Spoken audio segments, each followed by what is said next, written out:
straight. All right. Hello. My name is Matt Russell, and I have discovered a family of Shear-Flow Stabilized Z-pinch Equilibria by exchanging the Bennett profile from number density to flow velocity. So the Bennett profile, recall, is an important piece of plasma physics. And I'm writing this in the number density sense, whereas Bennett, he investigated mass density, but he was working with relativistic physics. Currently, this is non-relativistic. All right. So what is this chi-squared term? This is the key here. And in this video, I'm going to do the exchange, and we're going to start studying the Shumlak-Hartman criterion and figure out what is required for the plasma temperature in order for this to be shear-flow stabilized. So chi-squared is the key to this, because chi-squared is B over T. And B is this factor CB, I call it, times N naught over T. Now, what's going on here really is we have a current density, the Bennett current density. And the Bennett current density in this case can be written like this.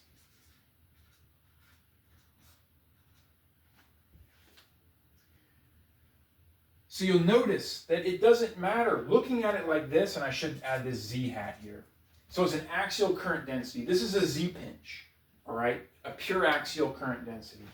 So you'll notice that in this way, it doesn't matter whether the density or the flow velocity bears the equilibrium or bears the profile, right?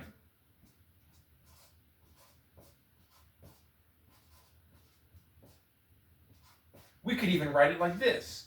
We could distribute this profile, but that's a little bit more complicated, and we won't be talking about that right now. We'll get to that in a later video, though. Instead, what we want to do here is we want to write this as if the density is now uniform and all the nonlinearity is contained in the flow velocity, okay? And add that Z hat again. So what does this give us? For the flow velocity, the axial flow velocity, this gives us this profile. There is one subtlety here, because remember that we're talking about ideal magnetohydrodynamics. And ideal magnetohydrodynamics is a regime of an electrically conducting fluid when the magnetic Reynolds number, all right, this is the magnetic Reynolds number, R sub m. I'm going to circle it in blue here. Oh, I don't have a blue marker. Well, that sucks. I won't be circling that in blue. Never mind. Anyways, I'll just box it. Magnetic Reynolds number.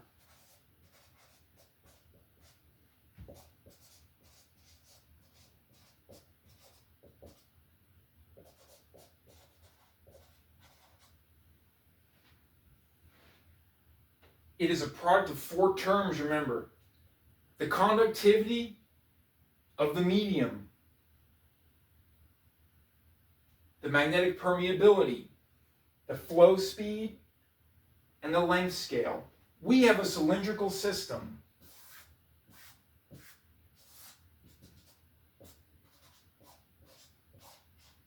So the length scale, and then it's a pinch, so there's a plasma radius here. So the length scale is the length of the pinch, relevant for this magnetic Reynolds number as we study these axial flows. Oops. So remember that we've also closed our system of equations with an ideal gas law, which relates the temperature to the pressure. That's how we actually stop the moment-taking process of kinetic equations, which produces fluid equations. But the thing about that process and why we must use this is because that process never ends unless we close it. You will always have some moment that depends on higher order moments. which is why we can close it by relating things like the temperature to the pressure. Okay, a higher order variable to a lower order one. The temperature is a higher order variable. It is related to thermal energy. The pressure is a lower order variable. It is related to the transmission of force and momentum throughout a plasma. So, because this density is now uniform, all right, this used to be non-uniform, we must now have, right, so if I write down here that N of R goes to N naught, that implies that T goes to T of R. The plasma temperature is now non-uniform. And so, where do we see the plasma temperature? We see it up here in chi squared. All right?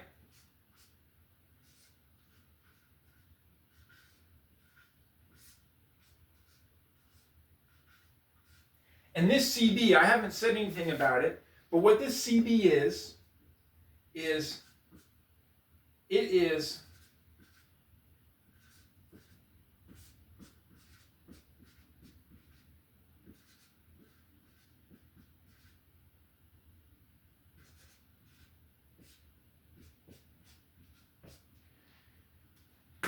is this value right here, this expression right here. This is from Bennett. This is taking Bennett's two fluid work and just the logical implications of what happens when you consider it in ideal MHD. So we have a T of R, all right? What do we do with that? As it stands, it's kind of just sitting there as a non-uniform temperature. Well, we need to add some more structure, all right? We need to add some more structure. So we need to say, for example, what is T of R? But before we say what is T of R, and we come up with some structure for it, we're going to study the Shumlak-Hartman criterion real quick. So I'm going to erase some of this. All right, I'm going to erase this. And maybe I shouldn't have erased that. I'm going to write down here, right? I'll end up erasing some of this, but I think I actually need to write that back. Sorry. We need to study the Shumlak-Hartman criterion, because that is ultimately where we are going. The Shumlak-Hartman criterion, again, in my view, the Shumlak-Hartman criterion is one of the greatest triumphs of human science. Not just plasma science, but science as a whole, because it is a symbol of the human will and ability, remember from last time I said this, to find a way to make what seems impossible work. And what seemed impossible to plasma scientists in the 90s, after decades of trying, was a way of stabilizing the Z-pinch so that it was suitable for fusion energy. Because there's a number of ways of stabilizing the Z-pinch, but they're not suitable for fusion energy. At least not compared to a tokamak, to a toroidal concept. So the Shumlak-Hartman criterion, however, is such a way, and because it's very simple. This is embedded in the structure of ideal magnetohydrodynamics. And it's very simple. This is it. As long as your shear, which is the radial gradient of the axial velocity,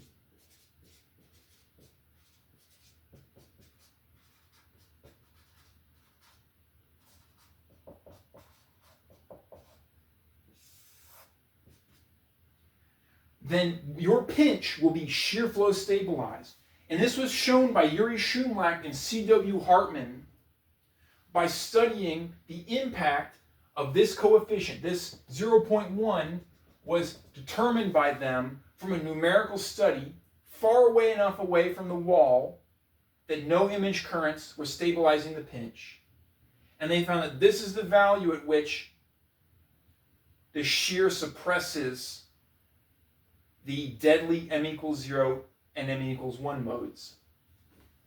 So what are these two quantities? Well, remember that when we're talking about instabilities, we're thinking about something that looks like this. It's some value, it has an amplitude. Let me put a little vector on there to make sure, you know.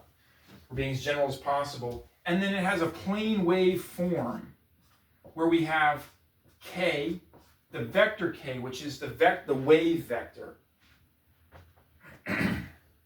So for a Z-pinch, a perturbation that we study for a Z-pinch,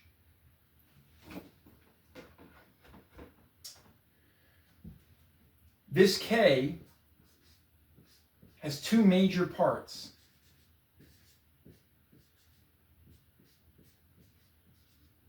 Right? We don't have a radial perturbation right now, and we won't in this set of videos. What we have is an azimuthal perturbation characterized by a mode number m, and then I also should say that we have an axial mode number k. Okay? And then there might be some other kind of structure here. Yeah, there's like a 2 pi. Then this also needs to be multiplied by 2 pi over L. And that is the critical insight here, because this k right here, this is 2 pi over L. That is the fundamental axial mode. It is the lowest harmonic. Okay? So let's put that in. And this VA, that is the Alfvén speed. That is the speed at which magnetic disturbances propagate in a plasma. And that is a question, that is a situation, I should say, that is at the heart of plasma turbulence, because they can be arbitrary. So we have K equals 2. Oops, just turn that light off. We have that K equals 2 pi over L. And we have that VA is equal to the magnitude of the magnetic field over the square root of the mass density, rho, times the magnetic permeability. Here we're working in a vacuum, so that becomes a mu naught. I need to move this up.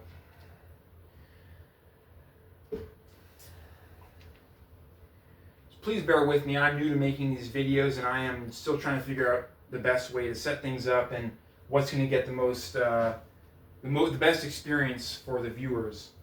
So these two things are what we're going to put in the right-hand side of this Shumlak-Hartman criterion. But before we do that, remember, we're talking about ideal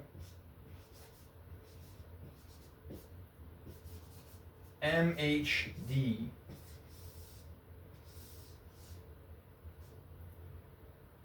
This is when, now there's a number of ways to get here, but the way we're going to get here is by taking the magnetic Reynolds number to be infinite. How do we do that? Fusion scientists typically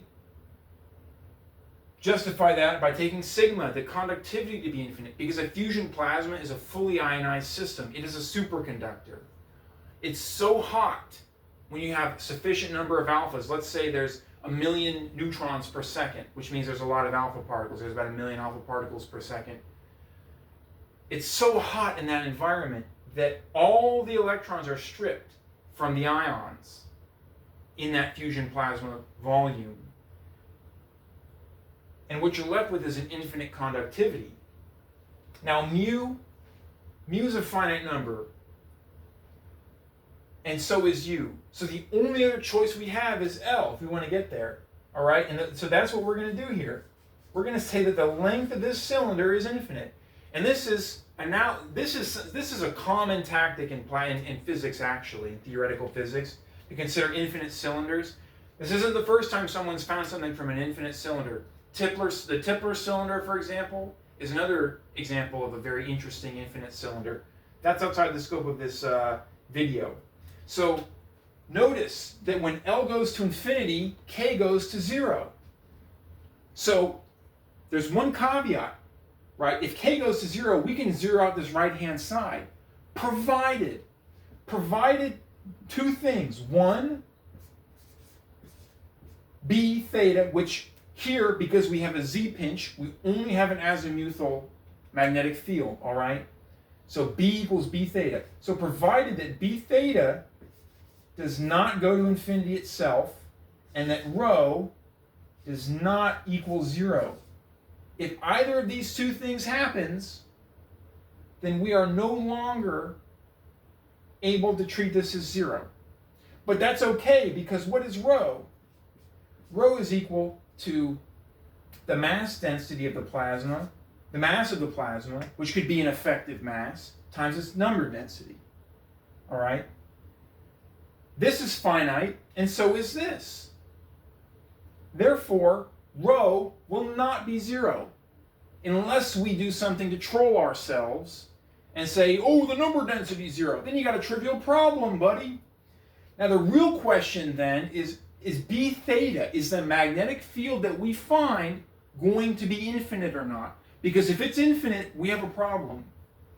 But that's a concern for a later topic. And I'll tell you the answer, it's not. It's finite. Okay? So the Shumlak-Hartman criterion in ideal MHD, so we'll call this SHC, IMHD, all right? That reads, it's just got to be greater than 0. Now, interestingly, in the 30 years since the Shumlak-Hartman criterion was discovered, we have also learned that we can actually, it's fine if it's equal to 0. If there's a marginally, if it's a marginally, the shear is marginally shearing, let's say. So now here's the key, all right? What we're going to do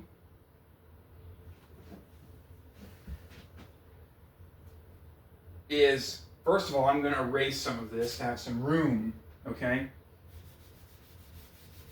to write the next parts. And all I've got is this one whiteboard right now. That's all I have. I do not have much. I am not a scientist working in the belly of a beast. You know, the belly of the beast. I am a guy whose first job was stumping ChatGPT and Gemini with problems in physics. And the only thing I could do that worked for me was to consider problems in the infinite cylinder.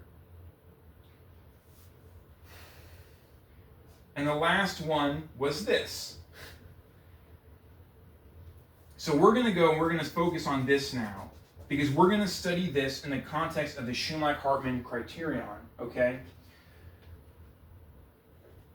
Well, we're not going to go all the way there this time, because there's a lot of algebra here. Instead, what we're going to do, let me just underline this really quick. Instead, what we're going to do is we're going to set it up, okay? And the way we're going to start by setting this up is we're going to say that the temperature is a power law, okay? That we have a power law temperature. The question then becomes, what is the power that is required for shear flow stabilization in the ideal limit? So what happens when we have a temperature like this? What happens to chi squared? Right? Therefore, chi squared now becomes CV n naught over CT times R to the n. That is chi squared. Great. So, next question is, what is this constant CT? And in fact, I should put it like this. This constant CT, this scaling factor, it scales the enhanced thermodynamic gradient. Well, it depends on the boundary conditions. If you want a well-posed problem, you need to have solid boundary conditions. So you can tell from here that if, what's t at 0? Well, that's a constant, and that's r to the n. But 0 times itself n times is just 0. And the next question is, what's the temperature at the plasma radius?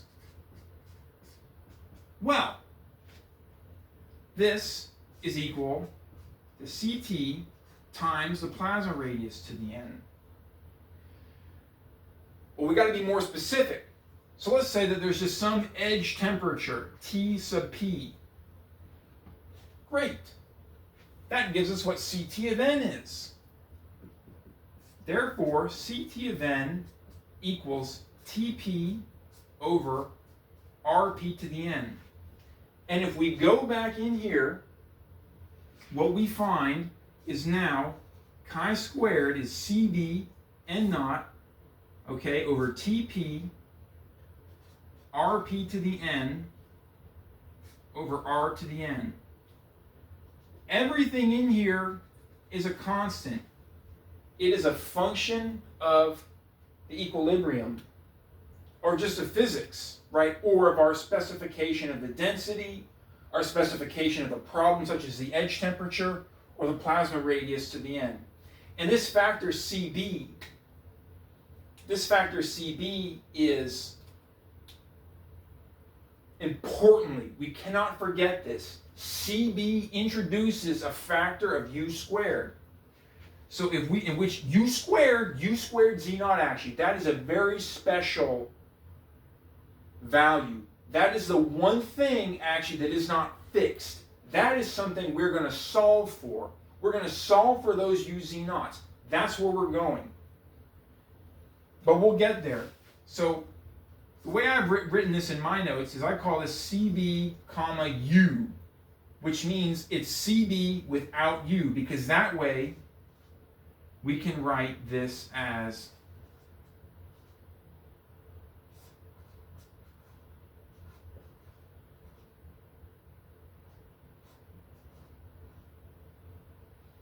and that is again chi squared. So where we're going next is we're going to plug that into here. And we're going to see what needs to happen for N in the Shumlak-Hartman criterion.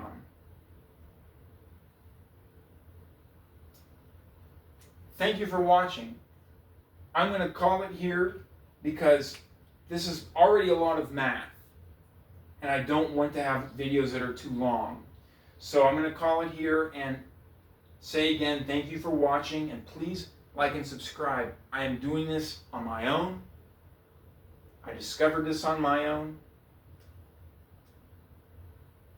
And despite the fact that this is really Bennett's equilibrium,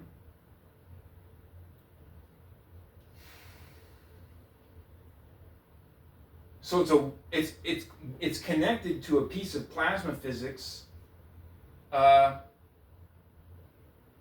People do not seem to want, and the other thing about this is this isn't just theoretical. Okay, understand this is not just theoretical. This is actually in observations. I've made observations. I've solved these equations, which we're not there yet, but we will. But when we get there, you'll see. I've solved the equations for this in the context of ZAP energies, plasmas, the Shear-Flow Z-pinch experiments from 2001 and 2009. The 2017 and their current plasmas satisfy what's called the weak form of this criterion. We'll get to that later. I've also solved this equilibrium in the context, and these are accurate solutions, this equilibrium in the context of an air plasma streamer head, an atmospheric discharge, as well as the edge pedestal of mast, which is, as we will see, it is the most natural fit for this model. Anyways, that I'm already over time. I appreciate it. Thank you. Remember to like and subscribe, and I will see y'all next time.